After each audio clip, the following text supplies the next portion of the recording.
when you have everything going right and it seems like nothing's working, or vice versa, when you feel like everything's just you're doing terrible, but somehow you keep on moving forward and you're failing your way forward and you have no idea how.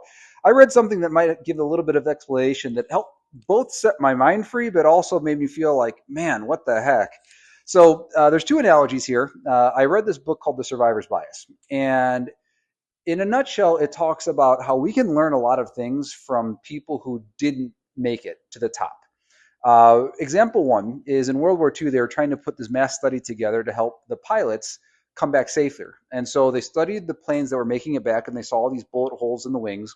And so they put a bunch of armor in the wings and those kept on getting shot down. And what they ended up finding out is we need to start looking at the stuff that doesn't have bullet holes in it when they get back, because it turns out the stuff that doesn't have bullet holes, when they get shot, those go down and they never actually make it back.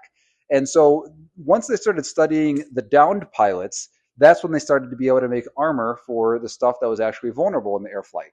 The second thing that was really interesting was if you have 10,000 coins, and imagine that these 10,000 coins are equal, heads, tails, and if you flip those 10,000 coins one time, then you're going to eliminate half the coins if you eliminate the tails.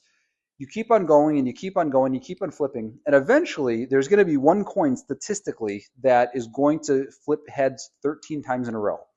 And it's not special out of all the other 10,000 coins. It just happens that statistically one coin out of 10,000 is going to flip 13 times. If you apply that to business, now not everything's equal, not everything's 50-50 like a coin flip, but if you apply that to business, it makes a lot of sense where if you're trying to do the exact same things that somebody who's doing successful work at, and you're trying to emulate them, it can look like a genius because they're having success. Just like the person that's flipping 13 coins in a row, it's just pure luck sometimes. Not every time did this person have a special skill set to flip the coin to make it work, but statistically, it just had to work somehow, right?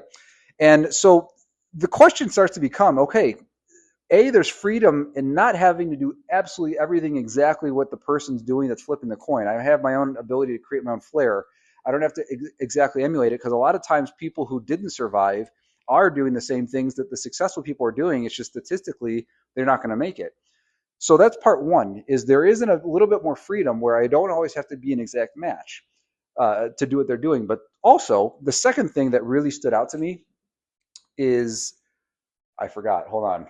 Remember, the second thing that stood out to me is if I know that the in order to enter the game, in order to get into the coin flipping game, I have to do certain things, X, Y, Z. I have to have certain success principles to be able to even enter the game, just to give myself a chance to enter the lottery. What's worth doing despite the chance that I might fail at it? And what's worth doing over and over again despite the chance that I might fail at it? Because statistically, there's only one coin that's going to keep on going 13 times in a row.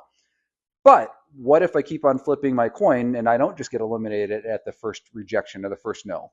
So then that becomes a little bit more of a numbers game in my favor. So all that being said, it was just an interesting book. It gave me a little bit of freedom, a little bit of what the heckness, but something to chew on.